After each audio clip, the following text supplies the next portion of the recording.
Reject झालेले form आणि त्यांना एडिटचं ऑप्शनच येत नाही, मग त्या महिलांचं काय?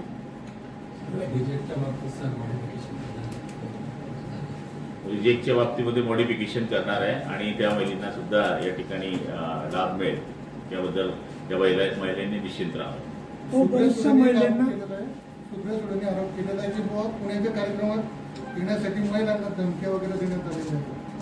आता धमकी दिलेली महिला इथे येणार आहे का कार्यक्रमाला? तर माझ्या जळगावला आलेल्या महिलांना आम्ही धमकी दिली होती असंच म्हणायला हरकत नाही. आणि विनाकारण चांगल्या योजनेला एका बहिणींच्या बाबतीमध्ये असं बोलावं की बाब, मला तरी असं वाटतं की सुप्रियाताईंच्या तोंडाने शोभत नाही. कारण की ते एक सुसंस्कृत लोकसभेच्या खासदार म्हणून आम्ही त्यांना मानतो, पण त्यांच्या तोंडून हे शब्द चुकीचे आहे. धमक्या देऊन कोणी महिलांना आणेल असं काही या राज्यामध्ये अजून इतकी स्थिती बिघडलेली नाही आहे. ताईंनी अजून एक प्रश्न उपस्थित केलेला आहे की ज्या बहिणी होत्या पहिल्या लोकसभेच्या पहिल्या पण बहिणी होत्या, पण लोकसभा निकालानंतर त्या लागायच्या झाल्या.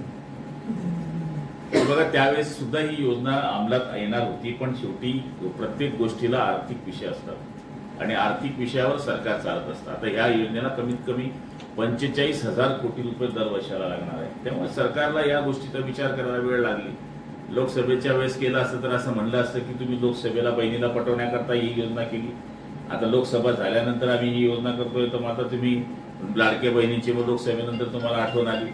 हे विरोधकाचं कामच आहे. केली तर का केली, नाही केली तर का नाही केली. त्यामुळे आम्ही या गोष्टीला आमच्या नेत्यांनी आम्हाला सांगितलंय की या गोष्टींकडे लक्ष देऊ नका. तुम्ही फक्त जनतेची चांगली कामं करा, विकास कामं करा, लोकांची हितांची कामं करा.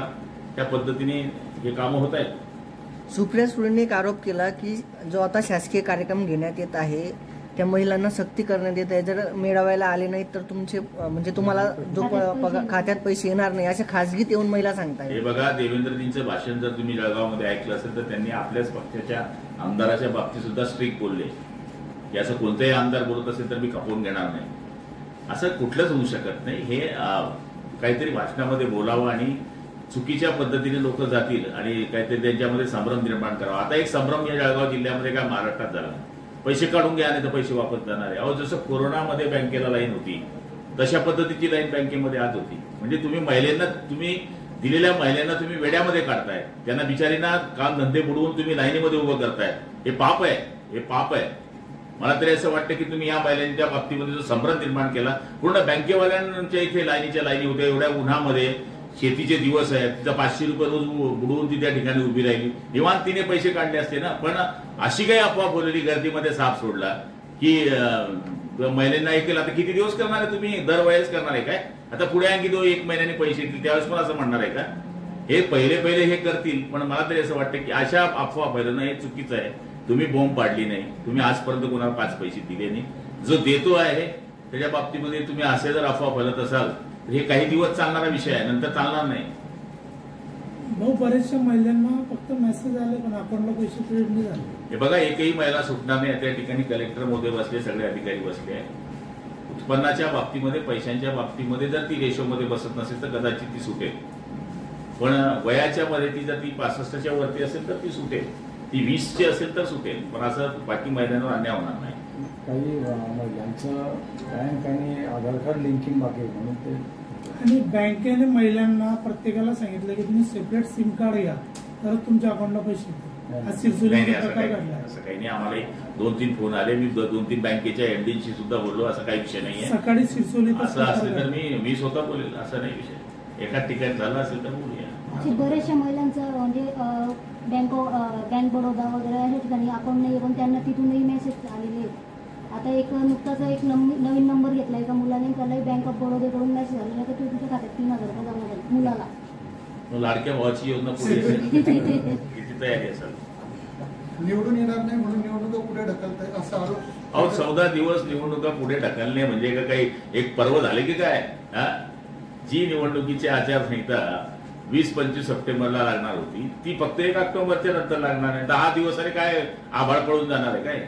पण आता काही राहिलेलं नाही बोलायला. नुसतं बोलायचं म्हणून बोलायचं. 2 राज्याच्या निवडणुका आहे. आता 19 तारखेपासून पुन्हा पाऊस दाखवलाय, पुढे दिवाळी आहे, दसरा आहे. त्यामुळे निवडणुका 10-12 दिवस पुढे सरकवल्या तर होतात. ते कारण पाहिजे काही 12 दिवसामध्ये काय चित्र बदलणार आहे असं. भाऊ, कोळी समाजाची जास्त प्रमाणपत्र बैठक झाली, पुन्हा 8 दिवसांनी बैठक होईल असं मुख्यमंत्र्यांनी जाहीर केली होती. ते नेमकं निश्चित धोरण काय आहे की त्यावेळेस कसं झालं की दोघंच कोळी समाजाची तिकडची मंडळी आणि इकडची मंडळी आली आणि त्याच्यामध्ये दोघांचं ऐकून घ्यावं म्हणून मुख्यमंत्र्यांनी आदेश केले की आपण टोकरे कोळींची वेगळी बैठक घेऊ आणि यांची वेगळी बैठक घेऊ. टोकरे कोळी, महादेवगरी, ढोल कोळी हे जे आलेले होते यांची एक वेगळी बैठक घेऊ आणि बाकीच्यांची वेगळी बैठक घेऊ. आता त्याची तारीख आम्हाला कळेल. गुलाबराव देवकरांनी असं म्हटलंय की या विधानसभेमध्ये आता गुलाबराव पडेल 5,000 रुपये पुढे वाटणार निवडून येणार. गुलाबराव देवकर पैसे देतील का? देवकराप्पा पैसे देतील तर वाटू. भाऊ, देवकर आप्पांनी एक आरोप केला आहे की गुलाबराव पाटलांनी जे नामिक समाजाला किट वाटप केलंय ते 300 रुपयाप्रमाणे किट दिले. मी वाटलं तर सही, तुम्ही वस्तारा तर दिला काय आजपर्यंत? मी वाटलं नाही. त्यांनी एक अजून भाषणात आरोप केला की गुलाबराव पाटलांना गेल्या 20 वर्षात म्हणजे आधीचे 10 वर्ष आणि आताच्या 10 वर्षात कधीही पंढरपूरची वारी आठवली नाही. महिलांना कधी त्यांनी कुठली वारी घडवली नाही. आत्ताच वाऱ्या का घालवताय? हे बघा, मला ज्यावेळेस वाटलं की मी पंढरपूरला महिलांना घेऊन जायचं होतं त्यावेळेस मी माझी वारी केली. आता त्याच्यावर देवावरही टीका करत असेल तर परमेश्वर त्यांचं भलं करू. विठोबा तिथून बघतोय, बघेल विठोबा त्यांना बरोबर. भाऊ, उन्मेष पाटलांनी काल ट्रॅक्टर मोर्चा काढला होता चाळीसगावला. त्यांनी असं म्हटलं की नारपारच्या नारपार आता डिप्टी सीएम बोलले की राज्यपालाकडून मी मान्यता मिळवली. देवेंद्र भाऊ बोलले मान्यता मिळवली. आता त्याच्यानंतर एक बाशीकडीला उद देत आहे, त्याला काय अर्थ आहे काय? CR पण त्याच्या- अरे करणार ना, वरती बी आम्ही, खाली पण आम्ही, काळजी करू नका.